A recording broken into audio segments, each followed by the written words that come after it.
Vanaf mei 2025 is er de grootschalige muziektheaterproductie Het Geluk van Limburg te zien in de Rodahal in Kerkrade. De hoofdrol wordt gespeeld door Huub Stapel. We gaan hier in de Rodahal in Kerkrade Het Geluk van Limburg opvoeren. Een grote theaterproductie, spektakeltheaterproductie. Het Geluk van Limburg is het verhaal van de mijngeschiedenis in deze regio. En Huub Stapel gaat de hoofdrol spelen. Dus dat gaat er hier gebeuren vanaf mei 2025. Dus eigenlijk gaan we nu in de komende weken, maanden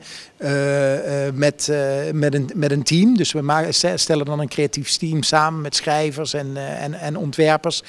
Gaan we die lijnen uitzetten. En dat duurt gewoon nog even. Maar ik heb Jacques Vinders ook nog niet ontmoet. Dus ik hoop hem eens binnenkort over ons plan te mogen bijpraten.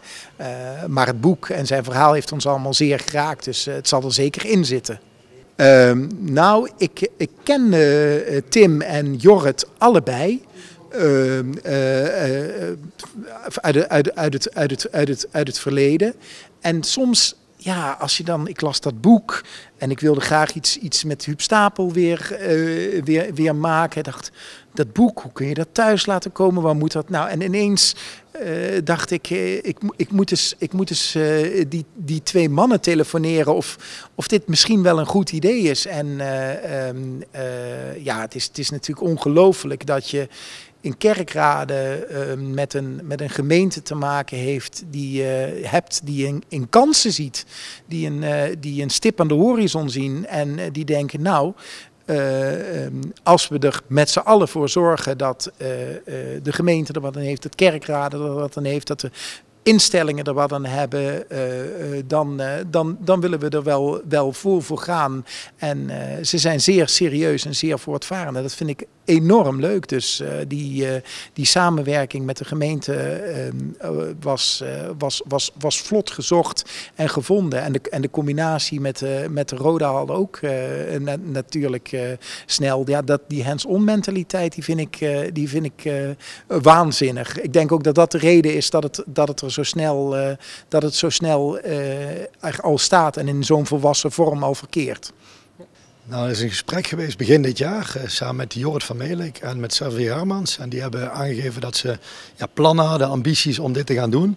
Maar uiteindelijk was er wel iets nodig ook van onze kant, vanuit de gemeente. In ieder geval om dat mogelijk te maken. En we hebben meteen gezegd van ja, we zien dat als een enorme kans om de trots ook van deze regio te laten zien.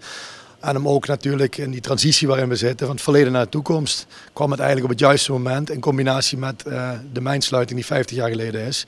Dus we hebben meteen eigenlijk gezegd van we willen dat heel graag mogelijk maken en die kans samen grijpen en daarom ook onze medewerking daarin.